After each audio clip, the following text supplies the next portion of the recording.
For folks who don't know me, I'm Hillary Hayden. I'm the organizing director at the Trade Justice Education Fund, and we're a national organization that's working to stop the damage of corporate-centered trade deals and promote a positive vision for international trade.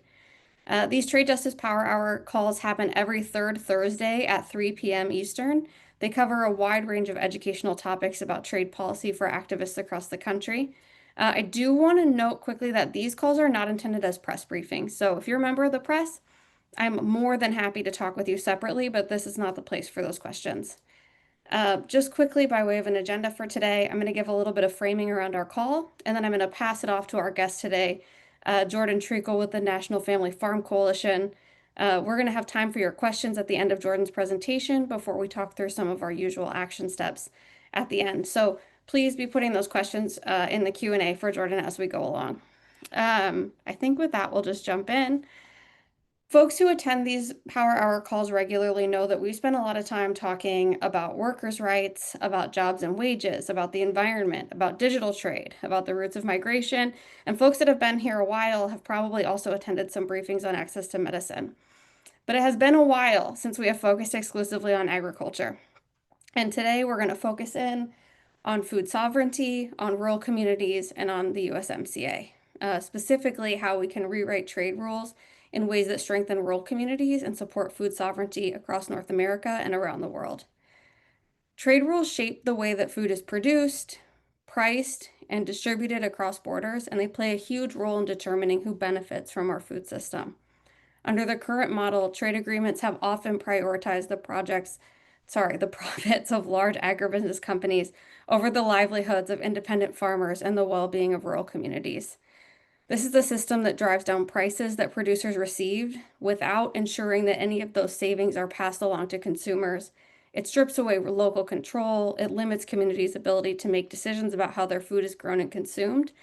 And instead of supporting fair markets and resilient food systems, trade rules have entrenched corporate power, often leaving family farmers and workers and consumers to bear the cost. So rewriting these rules offers a critical opportunity to center people over profit and ensure fair prices, to protect the right to know where our food comes from, to strengthen rural communities across borders. And I want to say quickly, in terms of how these dynamics play out between the U.S., Mexico, and Canada as we keep building toward renegotiating the USMCA, it's true that despite record high food prices for consumers, a lot of farmers across the U.S., Mexico, and Canada are being paid less than their actual cost of production.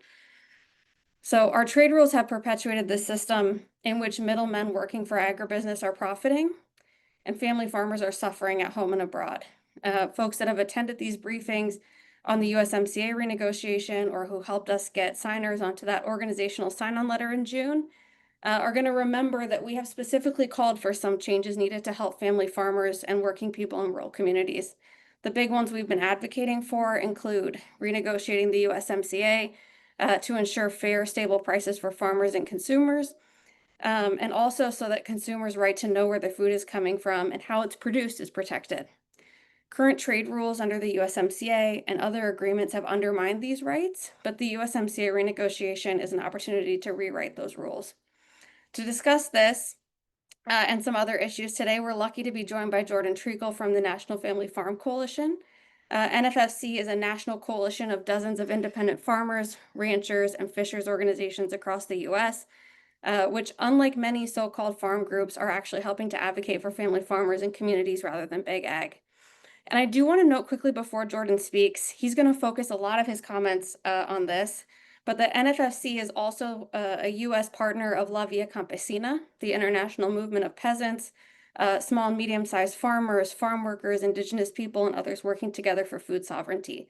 And that group, La Via Campesina, has been working toward a new set of principles and a new vision for an alternative global trade framework that's grounded in food sovereignty. I'm really excited for folks to hear more about that today.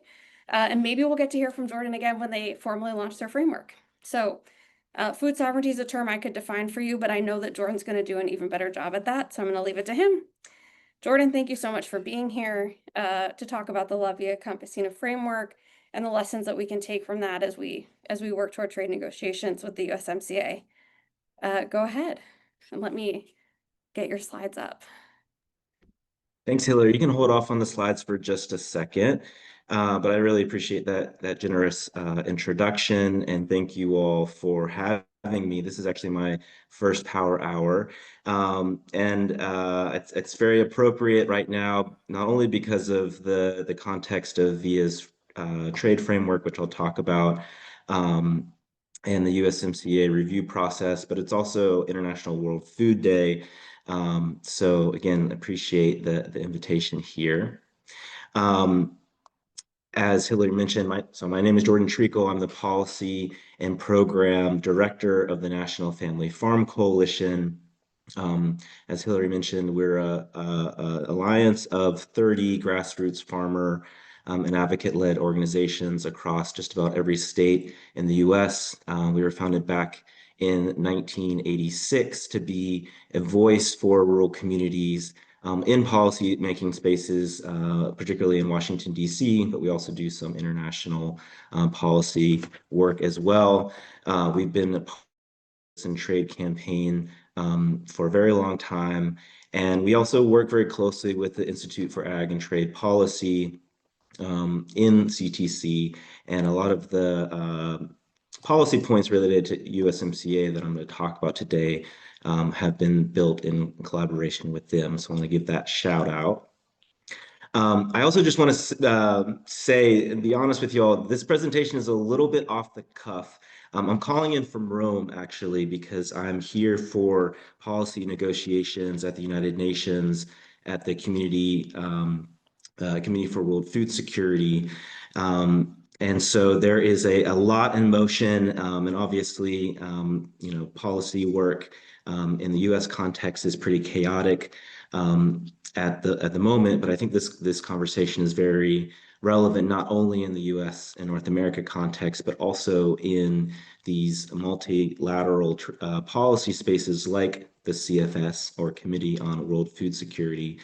And I mentioned being here in Rome because I'm going to come back to this point around these multilateral policy spaces throughout my comments here. So I have a couple slides that I'm going to pull up through this conversation, but most of it is just going to be me talking, and I look forward to your comments and questions at the end. I want to start today by trying to explain the linkage between NFFC's work at the federal level in the context of the USMCA trade negotiations and how it links to our work in movement spaces at the international level. So Hillary mentioned La Via Campesina. NFFC was the founding member of La Via Campesina in the US back in the 90s.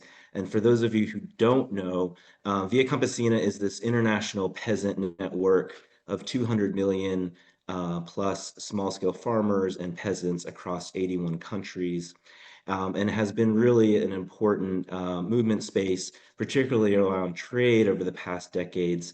And it's very relevant now as they are VIA is coming back to their roots around trade justice in today's context. Uh, so just a little bit about Via Campesina and their work around trade today, and then I'll get into some of the more nitty-gritty points around USMCA. So Via Campesina started in the early 90s, around the same time of the first NAFTA negotiations in North America. And a primary focus of the Via Campesina was working to combat the ways in which free trade agreements like NAFTA were facilitating corporate-led globalization that was and continues to be undermining local agricultural economies, family farmer livelihoods, and food sovereignty. And I start with mentioning the history of VIA because in today's international trade policy landscape, we've seen a lot of change that's happened globally, but also in the North America context over the past 10 to 15 years. And in the context of all this change, VIA has started this process, internal process, and working with allies to develop this new global framework on trade justice. And so now this work is very much trying to recenter the debate, the political debate around what the role of global trade in political context.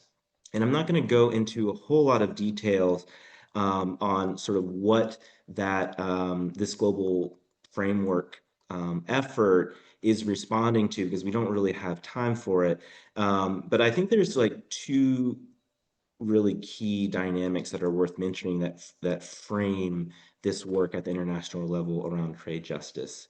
Um, I think probably everyone here is well aware about the dysfunction of the WTO over the last years and really decades, particularly around agricultural policy issues and the role of the U.S. government in undermining the WTO and really any kind of international rules-based system for trade. And I think the ways in which we see the current administration using tariffs basically is weaponizing tariffs as punitive sanctions for non-traditional trade issues is a pretty dramatic escalation of this trajectory that's been going on for a number of years in changing the role of trade policy internationally. So that's one, I think, really important framing dynamic here. The other issue is that in our work in the United Nations on food and agriculture policy, and in the UN Committee on World Food Security in particularly, we see increasingly that governments are largely refusing to touch trade policy at all in food and agriculture debates. And there's this deference to the WTO, um, which this is highly problematic because trade touches so much of how our agricultural economies function, and the WTO is not functioning as it should, and many of our members would say that it never has. But I think there's some really clear outcomes of these how these two dynamics are working in tandem. So on one hand, we see this increasing encroachment of bilateral trade policy on domestic policy issues that historically have not been considered related to trade. So this could be around, for example, elections in another country. Tariffs are being sort of weaponized to address those issues, and trade policy has now become, in the recent years, this all-encompassing policy framework that can touch any part of a national economy. And on the other side, we see these the increasing work around UN human rights policy, whether that's binding treaties or international soft law, as well as environmental law, are largely completely being delinked from trade policy discussions. So we at NFFC and Via Campesina, we see these both as major problems. And so this is feeding into the work of Via Campesina to try to address and acknowledge and address these challenges at the international level and reframe the debate and recenter the policy discussions around the role that trade should have in advancing food sovereignty and the livelihoods of farmers and rural communities. So it's in this context that last month, so on September 10th, Via Campesina publicly announced the process of launching this new framework for trade justice. And there's some key principles that were announced in that process. And Hillary, this would be a moment where you could pull up that first slide. So as that pops up, I'm not going to read in detail all of those points there, but just hitting the highlights. VIA is calling for human rights and the rights of people, communities, and ecosystems to be placed over profit, that food sovereignty should be placed at the center of trade agreements that link to food and agriculture issues, and really make sure that human rights law are consistently applied to trade agreements. There's this point around democratic sovereignty in that these UN spaces should link to these policy discussions, and these UN agencies like the Food and Agriculture Organization should be in service. These public institutions should be in service of supporting those human rights frameworks as they're implemented through trade agreements. There's a principle there around trade, and that obviously links to the conversations around USMCA, and trying to shorten food supply chains and link consumers more closely with producers and consumers being more closely linked. And we saw very clearly during COVID in the U.S. how the lack of those local food systems and this dependence on international trade for our food supply in the U.S. makes us very vulnerable. It's a very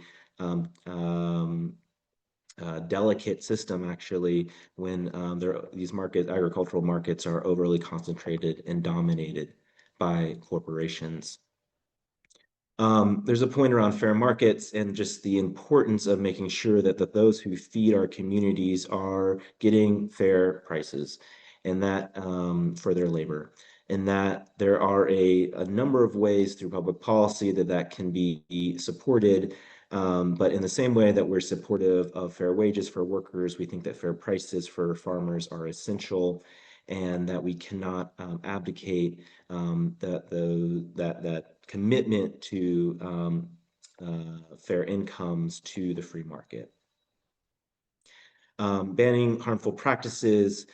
This certainly relates to a lot of things in terms of chemical use in agriculture, but also the ways in which agribusiness undermines food sovereignty and the livelihoods of rural communities abroad through dumping and unfair subsidies needs to be addressed. There's a point around currency and solidarity. So trying to be less dependent on the U.S. Dominated debit system and making sure that there's a more equal financial playing field for countries to be able to support agricultural and food programs in their domestic context to be able to support the right to food. And then finally, that last point is around defending the commons and recognizing that we cannot just engage with the natural resources and landscapes of our countries that where we produce food in an extractive way, particularly with profit-seeking corporations, and that we have to regulate and defend the commons in ways that support human rights, particularly the rights of indigenous peoples, and support agroecology. So you can probably pull that slide down if you want, Hillary. So the long-term strategy here is that this framework will be launched, and Via Campesina and its membership like NFFC will then start the process of building political support amongst governments for endorsing these very high-level policy objectives in the framework, both in the WTO, but also in UN policymaking spaces like the Committee on World Food Security, as well as at national and regional levels. So for example, sort of the way forward on this would be that NFFC would work with allies to adapt those high-level political points into the legal and policy frameworks in the US, and then advocate with Congress and the administration on these policy priorities to have them really be the foundation of future trade policy negotiations. Obviously, this is a very ambitious agenda. It's a long game, but we in NFFC see this very necessary, particularly in the U.S. context, as we try to break the status quo of trade policy, primarily supporting an agribusiness agenda, and also try to prevent U.S. policymakers from falling into the trap of having to choose this false dichotomy, choose between a false dichotomy of the chaos of this administration's use of tariffs or going back to a corporate-driven neoliberal trade agenda as we've had in the past. Those aren't the only two options. We need to find a new way forward on trade, and we really need new political leadership on Congress to find that way forward in the U.S. context. And so we certainly work through partnerships and in coalitions to try to do that. in Congress and in the U.S. So the full framework is scheduled via Campesina's full trade justice framework is scheduled to be launched at the next WTO ministerial meeting in Cameroon in March 2026. So in the lead up to that, keep an eye out from NFFC and our allied groups on how to support that work next year. And yeah, maybe we'll come back to this space and talk about the details of that framework a bit more when it's launched in March. Um, so let's try to make now the link between what's happening at the global level and how it links back to the North America context in the U.S. specifically. So this social movement process is ongoing. And at the same time, we have this official review process around the U.S. Mexico-Canada Agreement. And we really see the political objectives in both of these processes around the VIA's framework and our work to advocate for reforms to the USMCA towards a more trade justice oriented framework as being really linked. I want to be really clear that NFFC, we opposed the original NAFTA, and we also opposed the USMCA agreement when it was signed about 5 years ago. And I don't think we have time here to go into details about the failures of NAFTA or the limited gains that were made in USMCA. But we are engaging in this official review and comment period for USMCA, specifically on food and agriculture policy issues. Um, I think the reality check that's needed here is that we don't think that in this political environment, with the trade priorities of this administration, that the systemic changes needed for us to support USMCA wholesale are likely. That said, I think the failures of USMCA for agricultural communities and family farmers in the US are really clear. USMCA has basically been a continuation of the status quo that we've seen since the 90s. With that said, we do believe that there are some politically feasible changes to USMCA that would have tangible positive impacts on our farmer membership and rural communities in the US. And so I want to take a little bit of time now to quickly highlight those. And Hillary, if you want to pull up that second slide, I can jump into those points. So I want to really focus on four main points. And I mentioned IATP before. We've pulled these together in collaboration with the Institute for Agricultural and Trade Policy. And these are sort of the four key points that I think that we could make progress on in the current context of USMCA.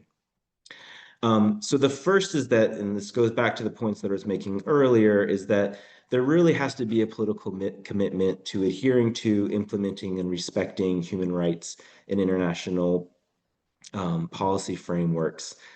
This goes from recognizing the work done around the Paris Climate Agreement and not trying to weaponize countries' attempts to adhere to those commitments under Paris as a barrier to trade. We obviously think that the U.S. government should also support the Paris Climate Agreement, but it goes beyond just Paris. The UN Declaration on the Rights of Peasants, the UN Declaration on the Rights of Indigenous People, ILO commitments, all of these different international human rights frameworks we see as a package, and they should be the foundation of policy negotiations for any trade framework. And so we would like to see some explicit acknowledgement and recognition and respect for those international frameworks by the U.S. government in USMCA the review and negotiations. The second point here is around transparency in agricultural markets. One of the key points that we advocated for unsuccessfully with a pretty large coalition of organizations in the US as well as in Canada and Mexico was for pushing for mandatory country of origin labeling, or COOL, particularly for meat. As we and without going too much into the details of the ins and like the of how cool functions, cool basically allows meat to be labeled American product if the animal is born, raised, and slaughtered in the U.S. Currently, we see a lot of livestock that is raised in, particularly in Mexico, where costs of production are lower, then it's moved across the border and slaughtered, and then is labeled as American product. There's been a lot of surveys and research done about how American consumers want to support um, meat and farmers who produce meat, um, but they currently don't have the market transparency through labeling to know where the meat is coming from. Is primarily raised because it has this very vague and frankly inaccurate label as an American product when it actually wasn't born, raised, and slaughtered in this country. But it's not only about country origin of labeling. There's been a lot of work around trying to support front of package nutrition labeling that have been highly opposed by corporate processors and these international companies producing junk food, as we would call it, who've opposed this nutritional labeling. Um, there's also the issue of GMO labeling that I think many folks here might be aware of, where the Mexican government has tried to support domestic trade, domestic corn production and limit the amount of GMO corn that's being imported into Mexico from the U.S., which the U.S. has very clearly undermined and attacked that process. We believe that Mexico should have the political right to label GMO products that are coming into the country and also limit those products if they wish without having to face attacks as that being a barrier to trade. So in all, there's a number of different food labeling initiatives that we feel like each country should be able to find the way forward for in their own political context, and that should not be caught up in these trade negotiations and then attacked by one country against the other. Obviously, in the U.S. context, MCOOL is a priority for us, and we have and the U.S. government. We used to have MCOOL up until 2014, and the trade challenge by Mexico and Canada through the WTO ultimately led to us rescinding those MCOOL rules. And then, on the GMO side, we see the Mexican government trying to support GMO labeling, and the U.S. government attacking the Mexican government for that. So I think there are mutual benefits for each country context to have essentially a peace clause or some kind of ceasefire agreement, political ceasefire agreement on these labeling issues in USMCA so that each country can go about this labeling process and deliver this market transparency that consumers in each of the countries are asking for. So that's the second priority for us is around transparency in food labels and food markets. The third point here is around seed systems. Seed sovereignty has been a really important area of work for NFFC for decades, and we've increasingly seen the ways in which trade agreements, particularly with U.S. support, are putting in provisions that limit the ability of farmers to save and share seeds. And there's a long history around this. UPOV is the framework that is essentially the legal framework that undermines farmers to be able to have this right for saving and sharing seeds. There's two versions of UPOV. One was in 1978, the second one was in 1991. The 1991 version is much more restrictive than the 1978 version, and we increasingly see the U.S. government insisting that countries who sign trade agreements with the U.S. have to ratify UPOV 91. And we don't see this as being necessary or really in service of supporting seed sovereignty or food sovereignty in the U.S. or abroad. So we think that we should just drop these restrictions around farmers saving seeds from trade agreements wholesale. Um, and we'd like that to be pulled out of Chapter 20 of the USMCA. The last point here is getting to this point around prices for farmers. For a very long time now, well, let's take a step back. Historically, NFFC, the U.S. government has had supply management and price floors for a range of commodities, particularly for dairy. Dairy was sort of the last sector to have supply management and price floors, and that was like the last step in the dismantlement of that market management system was in the early 2000s. And we've seen this protracted crisis in the dairy sector going back really since the 80s when this dismantlement started, leading to now there's, I think, less than 25,000 dairies in the US. And the majority of milk that's produced in the US is by these very large scale operations, sometimes 20,000 cows in confinement. And we have this crisis of overproduction and using trade to export this overproduction as a false solution to allowing farmers to have a dignified livelihood and a decent income. Um, the alternative to this, the current system that is not working for U.S. farmers, is going back to this historical policy, these historical policies coming out of the New Deal era in the U.S. and looking at similar systems in places like Canada, which still has a supply management program for dairy.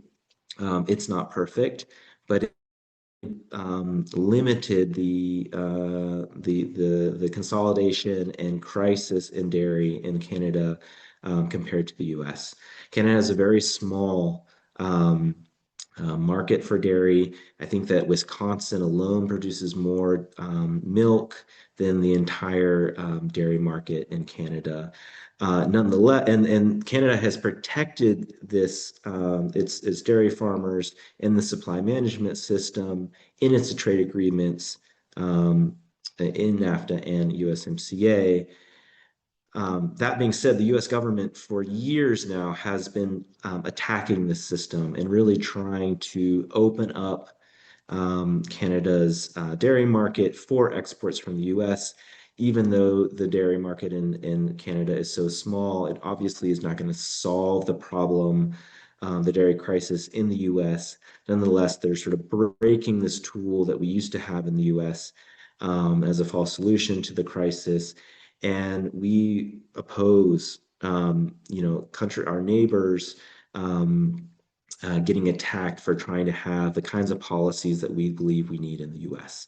So we're calling for an end. We've been doing this for many years, working with our friends at the National Farmers Union of Canada to try to call out the U.S. government for this attack on the Canadian dairy supply management system. And we've been calling, and a large area of our work in the U.S. Congress is trying to create a similar dairy supply management system in the US that wouldn't undermine Canada or any other country's supply management programs. And we think that there should be some kind of political commitment in USMCA that both stops these political attacks, but also starts to set up an independent commission that looks at what is working in Canada and what potentially could work in the US to make sure that dairy farmers get fair income. And this doesn't have to be limited only to dairy. This could be for any agricultural commodity, again, as we used to have in the US context. So you can pull down that slide, Hillary. I'm just going to wrap up here with just a little bit of insight into sort of the way forward for NFFC in the context of this USMCA review process. So in partnership with ITP, we are going to be submitting official comments to the U.S. Trade Representative on these and related policy priorities that we think are possible within the USMCA, potential renegotiation. Um, we're also going to be working on putting together a short action alert for NFFC's members and allies so that other folks can submit their own comments to USTR. I believe the deadline for comments is November 3rd, specifically on food and agriculture issues, and that is very much meant to complement some of the work that CTC and our other allies are doing on other related policy priorities outside of the food and ag sector. So we can see those as being things that can go together. Um, we're also going to be working on putting together a sign-on letter for organizational endorsement. So keep an eye out for that if you work for an organization that you think might be supportive of some of these food and agriculture priorities. We'd love to have your support on that. And we use that kind of tool not only to try to influence the U.S. trade representative, but also engage with Congress on these issues. Around it could be around USMCA or other trade frameworks going forward. And then lastly is just going back to where we started this conversation is that NFSC is going to be working to build momentum for Via Campesina's new global trade justice framework, which will come out next year. And we definitely can't, advance that very ambitious trade justice agenda on our own. So we invite opportunities for collaboration and building power together around that framework so that we can take it to the UN or to the US Congress. So more to come on that, but please do, keep an eye out for that framework when it's launched in the first quarter of next year.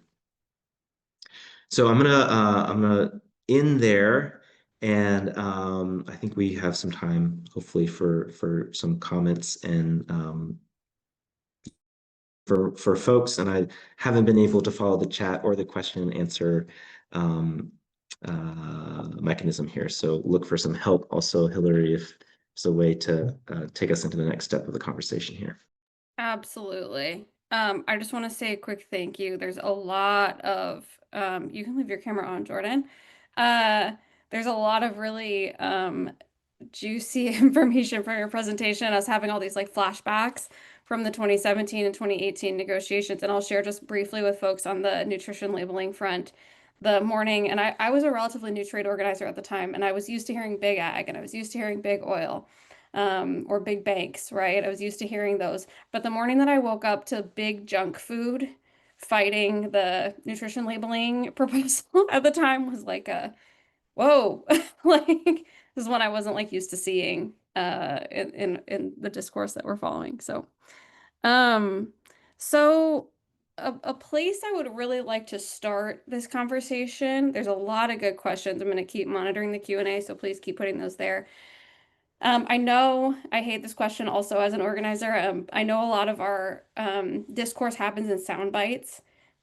Could you say really concisely what is food sovereignty and how is it undermined by existing trade rules?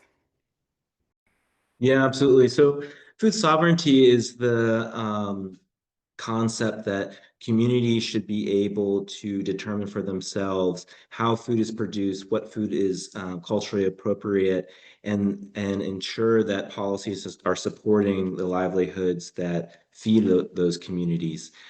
So this is trying to move away from this historically very top-down way in which trade policy is supporting an agribusiness agenda, leading to consolidation and undermining the livelihoods of small-scale producers. So there is I hesitate to go into too much detail here, but in the early 2000s, there was something called the Neolini process, where social movements from across the world came together and spelled out the principles of food sovereignty. And we'd happy to send a link, maybe in a follow-up to this webinar, where folks can find those details of what food sovereignty means as defined by social movements.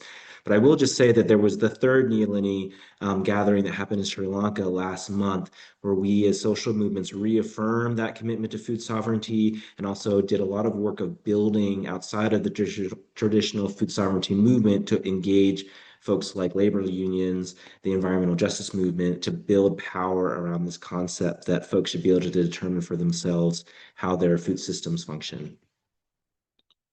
Very helpful. Another great question. How do you expect La Via Campesina's global trade framework to be rolled out? Do you expect that there are going to be webinars or other kinds of events or accompanying things that folks in the US can be involved in? Absolutely. If you haven't checked out Via Campesina's website, can also circulate that link. There's a lot of material in the lead up to this launch about trade and the historical work that VIA has done around trade on the website already. Um, so check out what's there, but there definitely is going to be informational webinars and that will be launched around the framework. And that's really, I think, an important opportunity for folks to see the ways in which U.S. trade policies are impacting rural communities in other country contexts, and actually that the challenges that small scale farmers in other parts of the world are challenged are very similar to the challenges that farmers face in the U.S. And so there's a common set of issues and solutions that we just need to institute across our territories and fight back against this historical tradition of trade agreements being a policy mechanism that undermine those common needs. Super helpful. We will look forward to plugging into that in the ways that we can. And if we can circulate that with any of the folks here, happy to do that too. Um, I want to take a try at a question I'm seeing come up in the Q&A that I also got over email. Jordan, if you want to chime in on this at all, you are more than welcome to, but I'm going to take the first try at it. The question, which I'm seeing as a thread here, and again got over email ahead of this call, is what's the connection between food sovereignty, the changes that folks are fighting for in the USMCA, and immigration? And I wanted to share quickly that in August we did a whole standalone power hour on the USMCA and the roots of migration. We talked a lot about how USMCA and its predecessor agreement, NAFTA, have been causes of economic displacement in Mexico. And NAFTA at least led to a significant increase in migration, right? When NAFTA was first being debated, the Clinton administration claimed that by improving Mexican living standards, immigration from Mexico was going to reduce by 2/3 by the year 2000. The Attorney General at the time, I think her name was Janet Reno, said something like, NAFTA is our best chance to end illegal immigration, and if it fails, immigration control will become impossible. And of course, we all know now, right, 30 something years looking back, that immigration did not decline under NAFTA. It dramatically expanded. And there are a number of reasons for that. But maybe the biggest reason is because the original NAFTA deal and the USMCA forced Mexico to reduce their tariffs, their barriers to ag products from the US. This resulted in a flood of subsidized corn, wheat, soy pouring into that country for less than what it cost farmers to grow it. So this meant that small farmers saw the prices they were getting for their crops go down, and huge numbers, estimates somewhere maybe in the millions, were forced off their land to look for work in cities um, near the border, and in some instances risking their lives crossing the border to look for work in the U.S. And I'll say quickly, we've talked a lot about this on these calls, but you have politicians like Donald Trump and a lot of others vilifying these immigrants. They scapegoat them for all kinds of problems that the immigrants themselves had no role in creating. And one thing I think we don't talk enough about is that that rhetoric basically just serves as a distraction, right? From holding the corporations, the policymakers accountable who did cause those problems. So again, just speaking for trade justice, we do call on the Trump administration to stop demonizing and scapegoating immigrants. We're calling for the USMCA renegotiation to focus on changes that address root causes of economic displacement. Ensuring that countries can combat ag dumping and ensure fair prices for farmers is one piece, right, of that Rubik's Cube, that puzzle that we're trying to solve. But better enforcing labor and environmental standards, ensuring that the wage gap between countries is addressed by raising rather than lowering wages through our trade policy is another important solution. I think these are changes that would help family farmers in Mexico, in Canada, in the United States. But these things aren't just going to magically happen either. There's something we need to push for. Um, I think there might be folks that want more information about this. I think Clayton, you were going to maybe pull the link for that power hour in case this came up. So please feel free to share that there. And if he doesn't have it handy, I'll circulate it in my follow-up email. Jordan, I want to give you the chance to jump in on that if you want to. Uh, Well, yeah, very quickly, I think that really well said, and I think that NFFC members agree with all of those points you just raised. We do not have migrant labor groups in NFFC's membership, and so we're very hesitant to speak on behalf of those communities. Most of NFFC's members do not have hired labor; they rely more on family labor, and aside from folks who are working in the dairy sector. But across the board, as a core principle of NFFC's work is dignified wages for farm labor and farm justice for immigrants. So certainly agree that the vilification of migrants who are helping to feed our communities and an essential part of our food system is really unjust. And we need to look at the root causes of the ways in which they've been displaced and forced into a labor relationship with the U.S., which they didn't ask for. Super helpful. What discussions or actions have taken place around eliminating any kind of subsidy for industrial animal products, sugar, corn, or commodities that are overproduced? And do you have any comments, Jordan, on how we could return to a more consumer demand model for markets instead of allowing these markets to control what's available to folks? I don't know if you want to jump in on that. I think it's an interesting question. Yeah, it's a really good question, and it's a really complex answer that we don't have maybe the full time to get into. But I do want to just say that the transition away from a supply management and price floor model that we used to have in the U.S. towards a system that is dependent on subsidies and insurance schemes is part of the problem. Like the subsidy system was meant to help farmers when prices drop below a certain level of their cost of production to try to make up that price. But that system is broken when it's based on a model where the largest farms are getting the most amount of money, even though their cost of production is lower than small scale producers.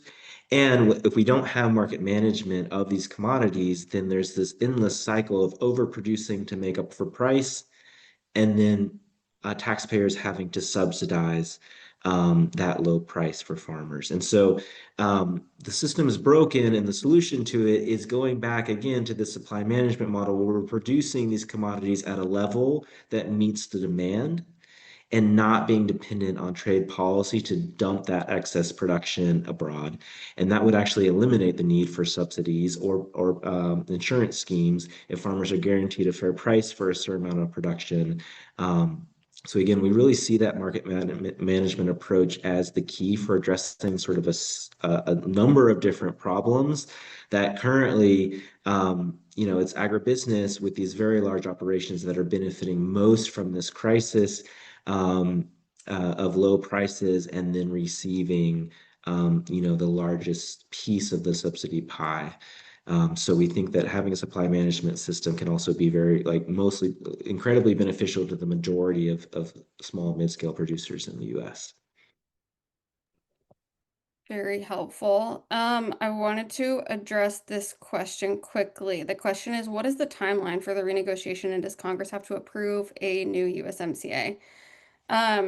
The USMCA renegotiation process, I think, officially kicked off in April of this year.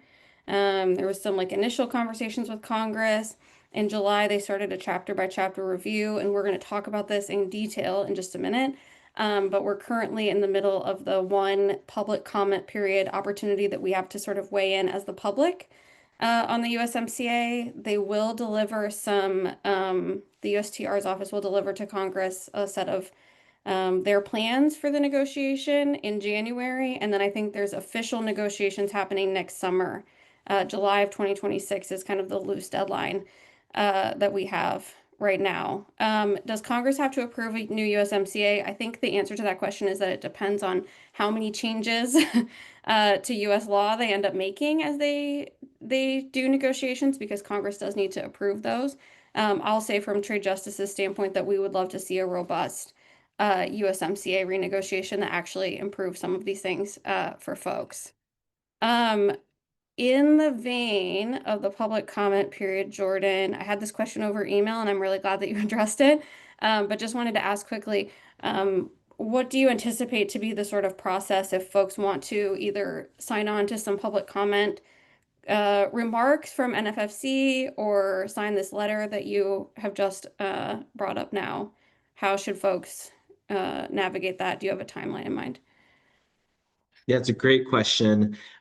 It's a little bit in process. I don't have a really definitive dates for you all, but we're trying to get the organizational sign-on letter and the action alert text that I mentioned earlier, hopefully by the end of next week, maybe the beginning of the week after, recognizing that we do have a short timeline here and we're trying, amongst all the other things, doing our best to get that out to folks. I think the best way to find that action alert and sign on opportunity is probably to join the listservs of either NFFC or IATP. I think those will be blasted out there. Maybe we'll be able to collaborate with CTC on that as well, but we're going to try to get it out as many ways as possible. And I can drop in the chat here a link to NFFC's website so you can find the how to sign up for that listserv. And since I have the mic, I'm also going to say I'll also drop a link that I was going to put on that last slide, but we don't have to get into it, where you can find a little bit more information about NFFC's trade policy work and particularly how we're engaging on the topic of tariffs in this very chaotic moment. Awesome. So I think that we're gonna leave Q&A there. Jordan, there's a couple questions in this Q&A that I might send to you over email and try to get back to folks because there's some follow-up questions to things that you said that I think people want information on. So I'll try to do that. Um, I do want to turn now to talking about some of our kind of month-over-month action steps and a little bit about the public comment on the USMCA. Jordan, you are welcome to hang on for that. If we could get a little bit of love for Jordan for coming to share all of his expertise with us. Jordan, we're so grateful. Again, you're welcome to hang on for the conversation around the public comment. Also welcome to leave. So that's completely up to you, but Thank appreciate you you being so here. much again, Hillary, for this opportunity. It's really nice to be here. Thank you, Jordan. So last month, we spent nearly our entire call talking about this opportunity to weigh in on what would make the U.S. Mexico-Canada Agreement work for workers, the environment, and communities through the USTR's open public comment period, which last month had like just opened the day before our call. More than 24 national labor and civil society organizations have come together to take advantage of this window and to mobilize their members to submit comments. That's some of the largest industrial unions in the US, major environmental groups, leading consumer organizations, and many others. 20 of those groups have endorsed a joint action platform, allowing folks to submit collective comments. And then there are some additional organizations offering their own specific comment submissions tailored just to specific issue areas. I was prepping for this call earlier this week, and I had a note to myself: be sure to tell people that we have over 15,000 comments submitted. And when I went back to check yesterday, I updated that number to say that we now have more than 17,000 comments submitted. And this morning, I double checked again, and we now have almost 19,000 people that have submitted public comments, urging the USTR to use this USMCA renegotiation to benefit workers, communities, and the environment. So I just want to give a big props to folks here for all of their work. This is a lot of progress in just a few weeks, and it's really exciting to see the movement there. The big thing that I want to emphasize here today is that we've got about 2.5 weeks left during this public comment to make our voices heard. As Jordan noted for us, that public comment is going to close on November 3rd. And this might be one of the few moments that we have to directly give input on the direction of the agreement. Despite the administration's many trade endeavors that we're hearing about all the time, this is the one that we're sure we're going to get a public comment for. So it's a really important opportunity and important for folks to take action however we can to be sure that USTR is hearing from folks that are they're impacted by the USMCA. A few things we're hoping folks will do. So the first and the easiest step for folks here is to please click the link Clayton is dropping in the chat and fill out that public comment submission form yourself. Once you submit your own comment, I'm also going to have Clayton share a link to a form where you can sign up to help promote the public comment period in other ways. And there's three things that that form is going to ask you to think about. So the first one is if you work with a union local or a community group or some other organization, or you've got access to an email list for some other reason, can you commit to sending out an email blast encouraging folks to submit comments?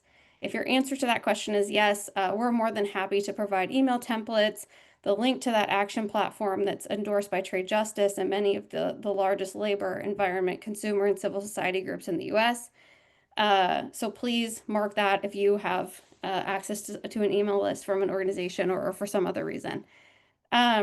Second thing, if you don't manage an email list, but you're part of a listserv where you can share a message, we're also happy to send you some short customizable language that you can post there. And then lastly, if you use Facebook or Instagram or X or Blue Sky, or TikTok or Truth Social or any other platform, we're happy to send you some sample posts and links to raise visibility for the public comment period. And if you've got any other creative outreach ideas, please note them on that sign up form. For us, the most important thing in the next 2.5 weeks that we've got left is just to get this in front of as many folks as possible. So really important for folks to fill out that form so Clayton and I can follow up with resources, be sure that folks have what they need, um, and really make the most of the time that we've got left on this public comment.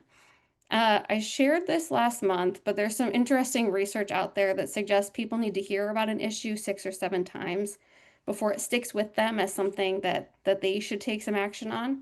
And I'm hoping that if all of us work together to amplify the public comment message, we can bring more and more people into this conversation and really build some momentum to move decision makers in this moment. So fill out that form in the chat. Let us know how you can help and what resources you need. Please submit your comment through the Action Network form and help spread the word. I do want to note quickly that a lot of the language that you're going to see in that Action Network form is framed around jobs and wages. So for folks interested in the ag issues that Jordan raised earlier, I will do my best to follow up with the NFFC information as soon as I see it. Jordan, please also feel free to sign up at the link that Jordan shared in the chat so you get the NFFC announcement when it comes out. And if folks want to draft and submit their own comments on this or any other issue, I will also circulate the link so that folks can do that through the Federal Register notice. So that will also be in my follow-up email when it goes out, hopefully tomorrow morning. I did want to check to see quickly if, thank you, Jordan, for sharing these links in the chat. This is very helpful. And to IATP. IATP is awesome. Great. I don't see, let me check one more place. Any other questions about the public comment? All right, so I think we're gonna go ahead and wrap there. I want to give one last big thank you to Jordan for presenting today. I want to give a big thank you to folks for joining us this afternoon. And like I said, just please keep an eye out for that follow-up email. It's going to have a link to the recording of this call, resources that Jordan shared, resources we talked about for the public comment period, a link to the form if you haven't had a chance to complete it, the action submission, a link to the Federal Register notice. I think that's all the links, but there might be a couple of others in there. So just be on the lookout for that follow-up email. A member of our staff will follow up and get folks what they need for the public comment. Again, thanks everyone for being here. We look forward to being in touch. Have a good afternoon. Thanks, Jordan.